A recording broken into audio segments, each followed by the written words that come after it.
నమస్తే న్యూస్ 24 తెలుగుకు స్వాగతం. నా పేరు హరిప్రియ. ముందుగా వార్తల్లోని ముఖ్యాంశాలు ఇప్పుడు చూద్దాం. కూటమి ప్రభుత్వ పాలనను విమర్శించే నైతికత స్థాయి వైసీపీకి లేదని గత సార్వత్రిక ఎన్నికల్లో ప్రజలు బుద్ధి చెప్పిన వైసీపీ వాళ్ళు మేకపోతు గాంభీర్యం ప్రదర్శిస్తూ ప్రజలను తప్పుదారి పట్టిస్తున్నారని రాష్ట్ర కార్మిక శాఖ మంత్రి వాసంశెట్టి సుభాష్ మండిపడ్డారు. శనివారం రామచంద్రపురంలో ఆయన మీడియా ప్రతినిధులతో మాట్లాడారు. కూటమి ప్రభుత్వ ఏడాది పాలన, అభివృద్ధి, సంక్షేమం చూసి ఓర్వలేక వైసీపీ నాయకులు మదనపడుతూ వారి ఉనికిని కాపాడుకునేందుకు చంద్రబాబు ఎన్నికల మేనిఫెస్టోను గుర్తు చేస్తూ రీకాలింగ్ చంద్రబాబు మేనిఫెస్టో పేరుతో వైసీపీ నాయకులు లేనిపోని రాద్ధాంతం చేస్తున్నారని ఎద్దేవా చేశారు. చేస్తూనే వెళ్తా ఉన్నారు. తప్పు ఎంత తప్పు, లేకపోతే పాపాలు ఎంత పాపాలు చేస్తా వెళ్తా ఉన్నారు. అయితే ప్రజలు మనం ముఖ్యంగా చూస్తే వైసీపీ అధినేత జగన్ రెడ్డి కొన్ని వ్యాఖ్యలు చేస్తా వెళ్ళారు ఎలక్షన్ టైంలో.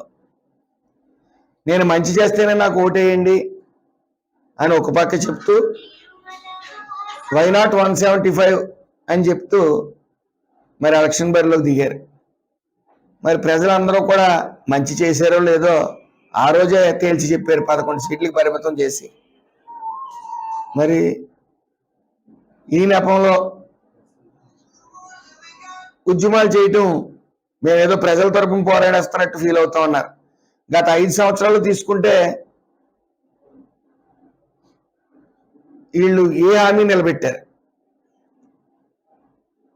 జిల్లాకు ఎయిర్పోర్ట్ అన్నారు, మద్యపాన నిషేధం అన్నారు, ఎస్సీలు బీసీలు నా ఎస్సీలు నా బీసీలు నా ఎస్టీలు అన్నారు. ఎస్సీలు బీసీలు ఎస్టీలు 26 పథకాల నుంచి 28 పథకాలు తీసేసి మరి వెన్నుపోటు కొట్టడం జరిగింది. అదేవిధంగా సిగ్గుపడవలసిన అందరూ సిగ్గుపడవలసిన విషయం ఏంటంటే రాజధాని లేని రాష్ట్రం చూసాం గత 5 ఏళ్ళు కూడా.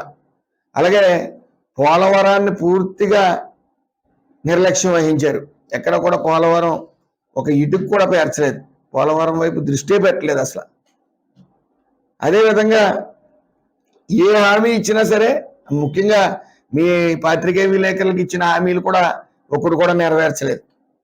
ఇలా చెప్పుకుంటా పోతే ఏది నెరవేర్చకే కేవలం వాళ్ళ కార్యకర్తలకు 10,000కి 15,000కి అలవాటు చేశారు తప్ప, అలాగే డమ్మీ కార్పొరేషన్లు పెట్టి రాజకీయ నిరుద్యోగుల్ని పెంచి పోషించారు తప్ప ఆ కార్పొరేషన్లో ₹1 నిధులు కూడా వేయను. మరి ఎన్డీఏ కూటమి వచ్చిన తర్వాత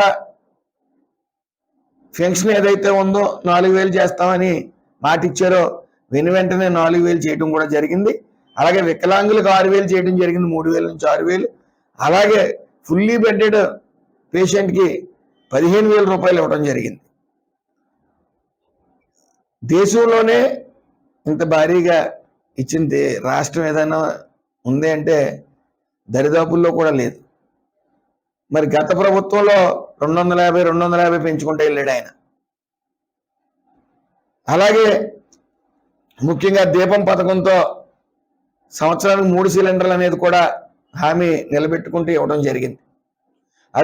అలాగే గుంతల రహిత రోడ్డు సుమారు 1,200 కోట్లతో మరి ఎక్కడ గుంతలు లేకుండా రాష్ట్రం అంతా కూడా గత 5 ఏళ్ళు నిర్లక్ష్యం వల్ల రోడ్లు అస్తవ్యస్తంగా మారటం వల్ల మొత్తం 1,200 కోట్లతో రోడ్లన్నీ కూడా సరి చేయడం జరిగింది.